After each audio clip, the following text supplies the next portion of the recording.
Hawaii economic recovery may be slowing. A text-to-speech video article from Big Island Video News.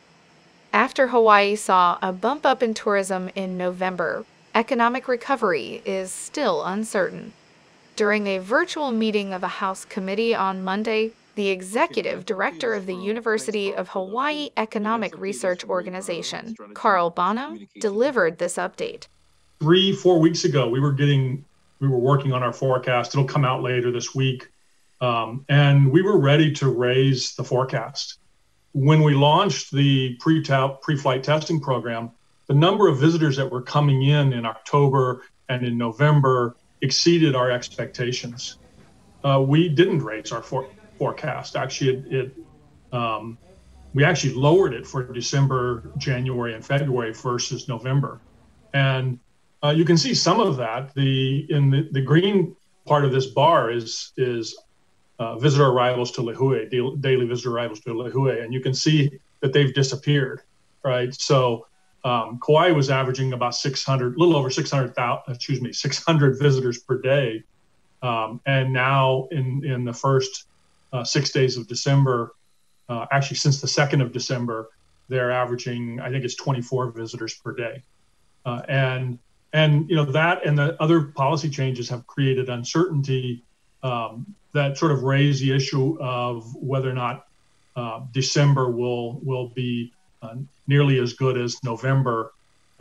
It's so far we're averaging a couple hundred visitors fewer per day for the first 6 days of December than we did for all of November.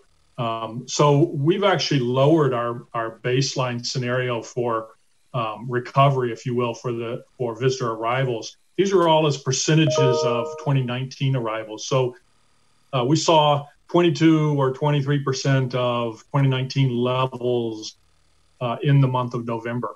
The number of daily deplaning visitors, by our count, it was 22% of last year's levels.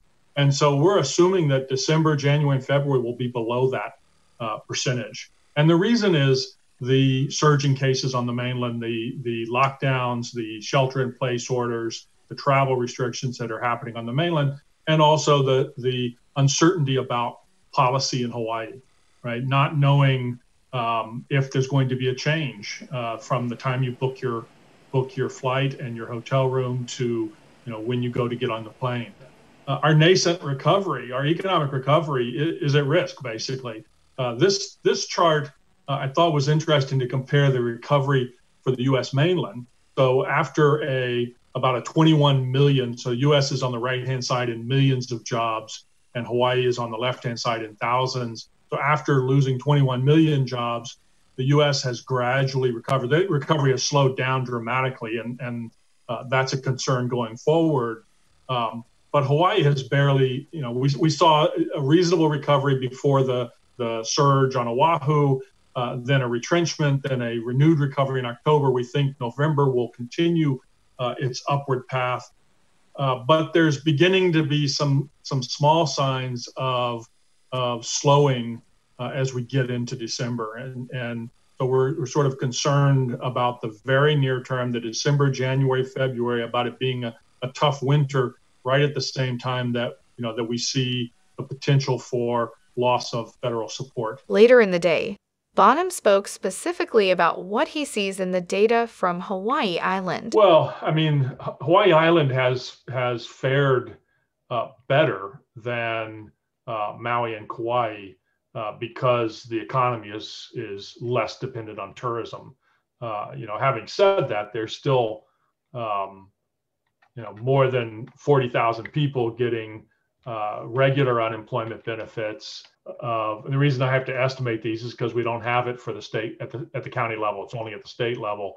So sort of back of the envelope calculations are that there are close to 10,000 people on PUA unemployment benefits right now.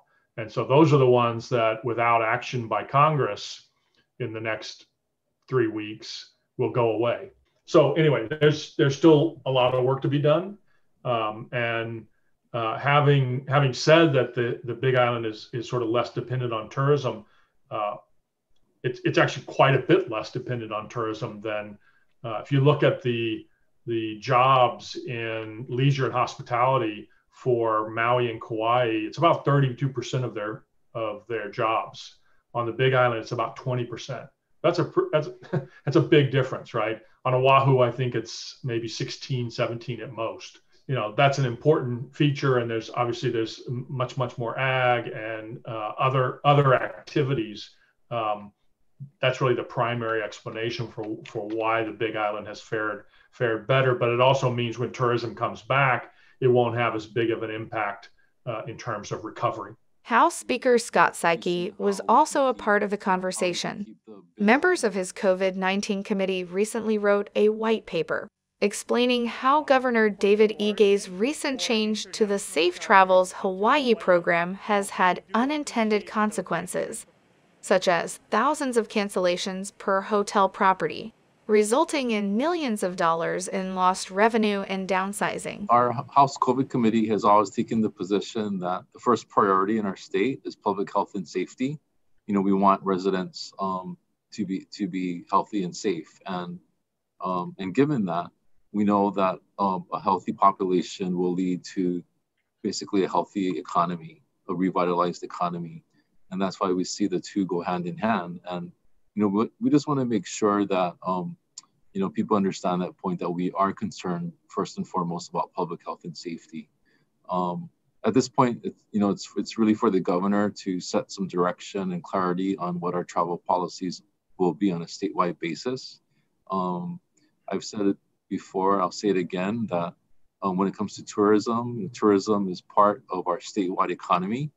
And if one component of that formula is missing, then it will disrupt the entire statewide system.